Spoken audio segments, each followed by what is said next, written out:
there, welcome to InfoHub. It's Friday, October 5, and it's also World Teachers' Day, and we have lots to tell you. President David Granger today reaffirmed the coalition government's commitment to local democracy. He was speaking at the 61st anniversary celebration of the People's National Congress reform. Stacey Carmichael has our first report. As one of the major parties constituting the coalition government, President Granger restated the People's National Congress reform's commitment to local governance. The head of state reminded that on March 18, 2016, a mere 10 months after assuming office, the coalition hosted local government elections, LGE. This is after them being absent for 22 years under the previous People's Progressive Party, PPP regime.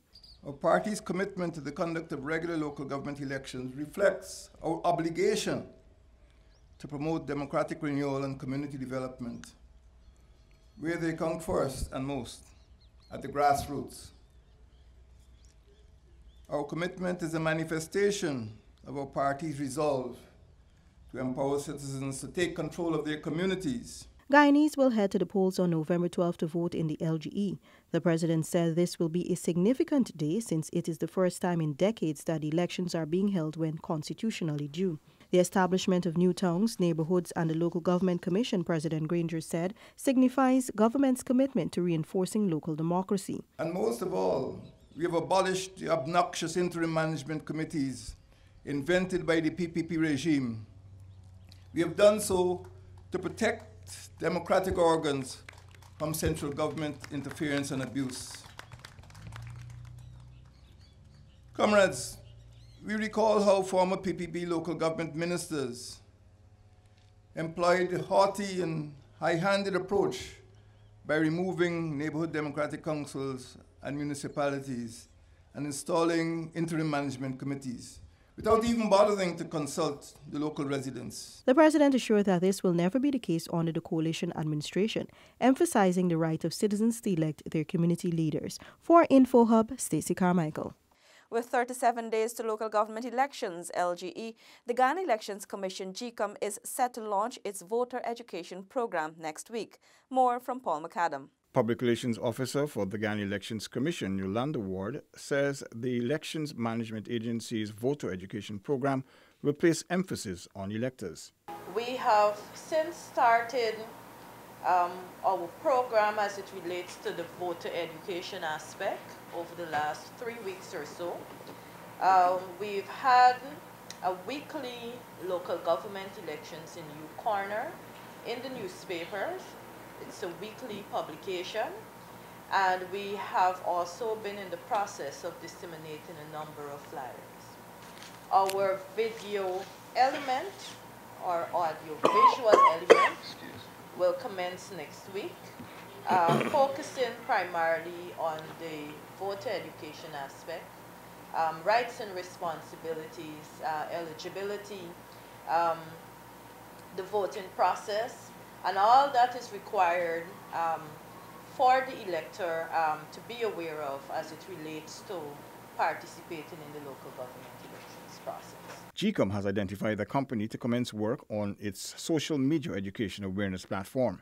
The PRO explained, however, that the voter education campaign is being managed in-house by GECOM. For each individual production, whichever company emerged as the successful bidder, that's the company that was selected. So there is no one specific company. As it relates to placement, that's being done by GECOM, so it's not an advertising company that is managing that process for us. So we have already commenced that process in terms of the placement as it relates to the television stations and so on. It was revealed that there were withdrawal requests from the local government elections process by candidates in 4 constituencies. An entire list was withdrawn from constituency 2 in Recanlam Region 3. The Ghana Elections Commission hosted a media conference today to address a number of issues of interest to the general public and update them on preparations for the upcoming local government elections due November 12th.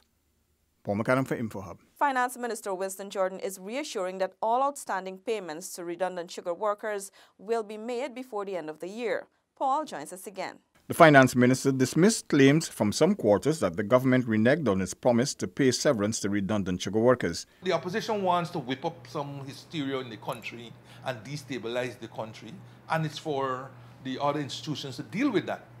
What I am saying clearly, unambiguously today, come the 18th of October, when Parliament reconvenes, a supplementary paper with the severance, balance of the severance payment, which I believe is to be $2.41 billion, will be on that paper.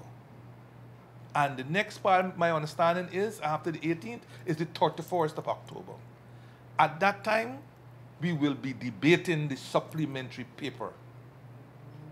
Once it passes, then payment will be made sometime in November. The issue of finding the money to pay was actually a non-issue, according to the minister, since the commitment was given to pay the workers. In January, we said we do not have the wherewithal to pay $5.67 billion in severance. We didn't. What we said, we are going to pay the severance in two parts. In January, we were going to pay people $500,000 and less their full severance. Their full severance. Those who had more than $500,000 will get the $500,000 or something, 50% or something like that. And the rest will be paid in the second half of the year. Did we say that? We said so. Okay. So we are now in the second half of the year. Minister Jordan had some advice for sugar workers. Don't be fooled. Don't be goaded into doing things. Your money is on a supplementary paper that is going to the Parliament on the 18th of October when Parliament reconvenes. And it will be debated on the 31st of October. Once it passes and the supplementary appropriation bill is signed into law, then the transfers will be made to GAISUCO for them to make your payment. Right? In November. In the meanwhile, I believe GAISUCO has already got the pay sheets ready or whatever the case may be, and they're waiting for the money to pay. Paul McAdam for InfoHub. Being diagnosed with HIV can be difficult, but there is hope. Treatment is free and available at HIV care and treatment sites. Medications are easy to take and will get the virus under control.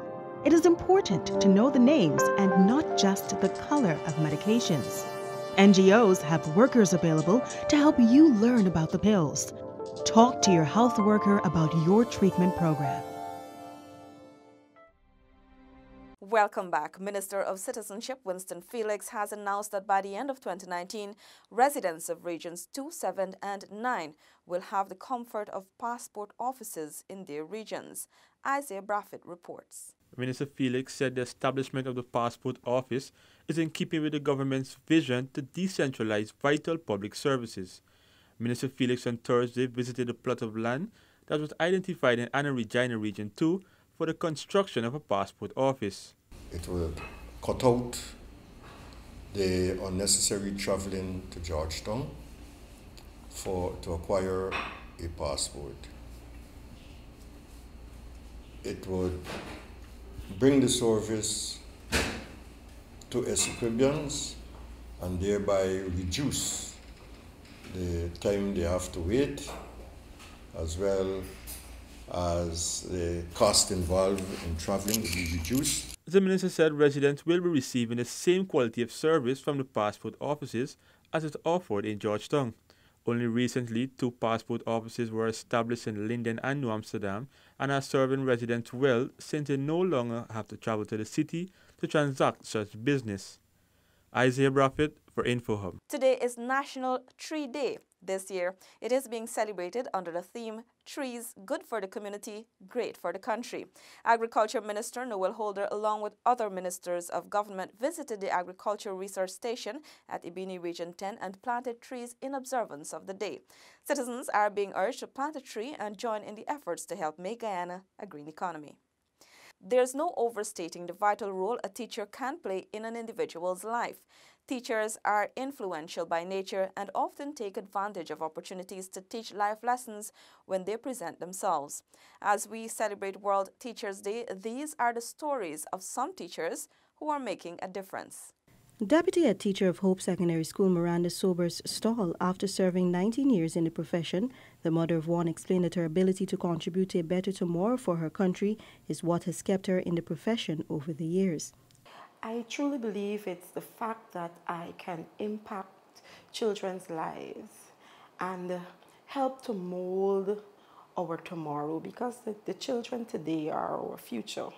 They are our tomorrow. And so when you see them out there and they can get good jobs and they can say, Miss, this is my secondary school chemistry teacher, this is my secondary school biology teacher, it makes a difference. It makes a difference. And I think that really motivated me to continue to work with children. It was not my first desire, but